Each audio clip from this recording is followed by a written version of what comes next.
मित्रों नमस्कार। मैं राहुल कुमार राहुल STD 91 पर आप सभी लोगों का स्वागत करता हूं। जैसा कि यह व्याकरण का हिंदी व्याकरण आप लोगों को पढ़ाया जा रहा है, उसमें आप लोगों को पिछले वीडियो में आप लोगों की भाषा पढ़ाया गया, आप लोगों को बोली पढ़ा दिया गया और जो भी महत्वपूर्ण शब्द चैप्टर थे उसको भी पढ़ा दिया गया। जो TGT PGT UGC नेट और UPP टेट और पेट ये सब में अनिवार्य रूप से हिंदी पूछा जाता है मित्रों, तो उसको मैं अनिवार्य रूप से पढ़ा दिया हूँ। जो महत्वपूर्ण दृष्टि से था उसको बता दिया हूँ, कैसे कैसे बोला गया है, कैसे कैसे समझाया गया और कैसे नोट्स बनाया जाएगा, उसको सब कुछ बता दिया गया है। मित्रों आज हम लोग क्या पढ़ेंगे? आज हम लोग संधि पढ़ेंगे। यहाँ ध्यान देंगे मित्रों, क्या पढ़ेंगे आज हम लोग संधि पढ़ेंगे।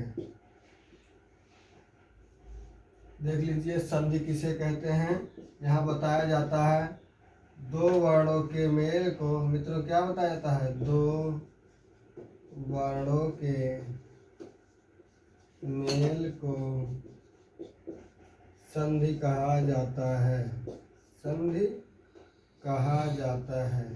यहाँ ध्यान देंगे मित्रों, दो वर्णों के मेल को संधि कहा जाता है। अब दो वर्ण कौन कौन से हो, चाहे समान हो चाहे असमान हो। जैसे कह दिया जाए, क्या कह दिया जाए, एक शब्द मिलता है नदीशः, नदीश कह दिया जाए तो यहाँ क्या हो जाएगा? नदी प्लस ईश। यहाँ देखेंगे दीर्घ ई प्लस दीर्घ ई, अर्थात यहाँ क्या हो जाता है? दीर्घ ई। इन्हीं दो वर्णों के मेल को ही संधि कहा जाता है। जैसे कह दिया जाए एक मिलता है संयोग, तो यहाँ क्या हो जाता है? सम प्लस योग। बस इतने ध्यान देंगे, सम प्लस योग। यहाँ माँ का क्या बन जाता है? अनुस्वार बन जाता है, क्योंकि उसके बाद या वारा ला आता है तो माँ का अनुस्वार हो जाता है, तो यहाँ क्या हो जाता है? संयोग हो जाता है। जैसे एक शब्द दे दिया जाए लघुर में, लघुर में शब्द दे दिया गया तो यहाँ क्या हो जाता है? लघु प्लस ऊर्मी, अर्थात यहाँ देख लीजिए ह्रस्व उ है प्लस क्या है?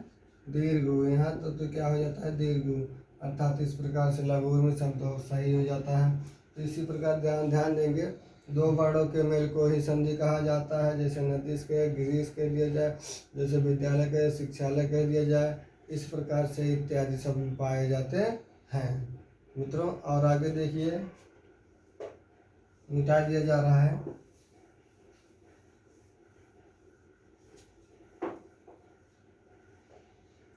और देख लीजिए क्या कहा जा रहा है? संधि के भेद। मित्रों क्या बताया जा रहा है? संधि के भेद। संधि के भेद, संधि के कितने भेद हैं? तो तीन भेद हैं। पहला क्या है? मान लीजिए स्वर संधि। दूसरा क्या है? व्यंजन संधि है। तीसरा क्या है? विसर्ग संधि। देख लीजिएगा मित्रों, विसर्ग अर्थात पहला स्वर है, दूसरा व्यंजन है, तीसरा विसर्ग संधि है। तो अभी हम पढ़ेंगे क्या? पहले पढ़ेंगे स्वर संधि। मित्रों क्या पढ़ेंगे? स्वर संधि। स्वर संधि किसे कहते हैं? याद रखेंगे। दो जहाँ जहाँ जिस जिस जिस शब्द में स्वर में विकार या परिवर्तन होगा उसी को स्वर संधि कहा जाएगा। जिस शब्द में स्वर में विकार या परिवर्तन होगा उसी को स्वर संधि कहा जाएगा। जैसे कह दिया जाए, जैसे में क्या देखेंगे? जैसे देखा जाए, जैसे में क्या हो जाएगा? मान लीजिए स्वागतम, स्वागतम। यहाँ देख लीजिए स्वर संधि में हो रहा है विकार परिवर्तन, अर्थात सु प्लस आगतम।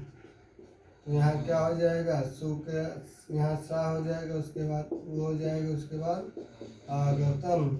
अब इसी के स्थान पर मित्रों व आदेश हो जाता है। यहाँ हो जाता है स्वा हो जाता है, उसके बाद क्या गतम हो जाता है। जैसे क्या कहेंगे? शिक्षालय, शिक्षालय, शिक्षालय कह दिया जाए, यहाँ क्या हो जाता है? शिक्षा प्लस आलय। यहाँ ध्यान देंगे शिक्षा प्लस आलय हो जाता है। यहाँ दीर्घ आ जाता है प्लस दीर्घ आ जाता है। यहाँ उसके बाद लय लिख दिया जाता है। यहाँ पर क्या हो जाता है? दीर्घ आ, उसके बाद शिक्षालय शब्द सिद्ध हो जाता है। जैसे कह दिया जाए गणेश, गणेश शब्द में कह दिया जाए तो आप क्या लिखेंगे? यहाँ लिख दीजिएगा गण प्लस ईस, अर्थात क्या हो जाएगा, गण प्लस ईस में देखेंगे यहाँ रस आ रहा है प्लस उसके बाद दीर्घ ई आ रहा है, यहाँ इन दोनों के मेल से ए होता है, इसके बाद क्या बन जाता है, गणेश बन जाता है। मित्रों आगे बढ़ें, चलिए ठीक, यहाँ तक समझ में आ गया होगा लगभग, मुझे उम्मीद है, क्योंकि आप लोगों को ज़्यादा कुछ बताने की ज़रूरत नहीं, बस सिर्फ ट्रेंड करने की ज़रूरत है।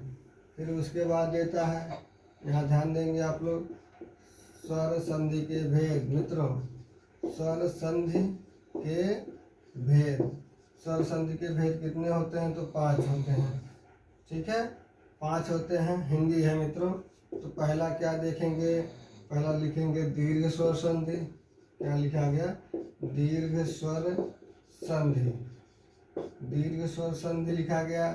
दूसरा क्या है, दूसरा मान लीजिए गुण स्वर संधि, गुण स्वर संधि, और उसके बाद देख लीजिएगा तीसरा क्या है, गुण के बाद मान लीजिए यण स्वर संधि, यण स्वर संधि, यण स्वर संधि, और उसके बाद चौथा क्या है, ध्यान देंगे मित्रों, यण स्वर संधि के बाद क्या है, चौथा यण स्वर संधि के बाद है आपका वृद्धि स्वर संधि, वृद्धि, वृद्धि स्वर संधि, वृद्धि स्वर संधि। उसके बाद पांचवा क्या है, अयादि स्वर संधि, अयादि यहाँ नहीं लिखा जाएगा क्योंकि यहाँ दिख नहीं रहा होगा मित्रों, यहाँ देख लीजिएगा पांचवा, अर्थात अयादि स्वर संधि, अयादि स्वर संधि। तो सबसे पहले हम क्या पढ़ेंगे, कितना होता है, 5 के 5 होता है, संस्कृत में होता 2 और बढ़ जाता, 2 और बढ़ जाता, संस्कृत में होता एक पररूप स्वर संधि, एक पूर्व रूप स्वर संधि बढ़ जाता मित्रों। लेकिन आप लोगों का हिंदी है तो आप लोग क्या पढ़ेंगे, हिंदी में 5 ही पढ़ेंगे, 7 नहीं पढ़ेंगे, ठीक। अब यहाँ पर हम देख लिए हैं, इतना समझ में आ गया होगा मित्रों। अब हम कल से जो है आप लोगों को पहले दीर्घ स्वर संधि पढ़ाएंगे, फिर गुण, तो फिर उसके बाद क्या है, उसके बाद यण पढ़ाएंगे, फिर वृद्धि, फिर अयादि लास्ट में पढ़ाया जाएगा मित्रों। यहीं पर आपका हिंदी का क्लास समाप्त होता है। अगर जो आप लोगों को अच्छा लगे चैनल को सब्सक्राइब करें, कल भी आप लोगों को अच्छी तरह से पढ़ाया जाएगा मित्रों। धन्यवाद मित्रों।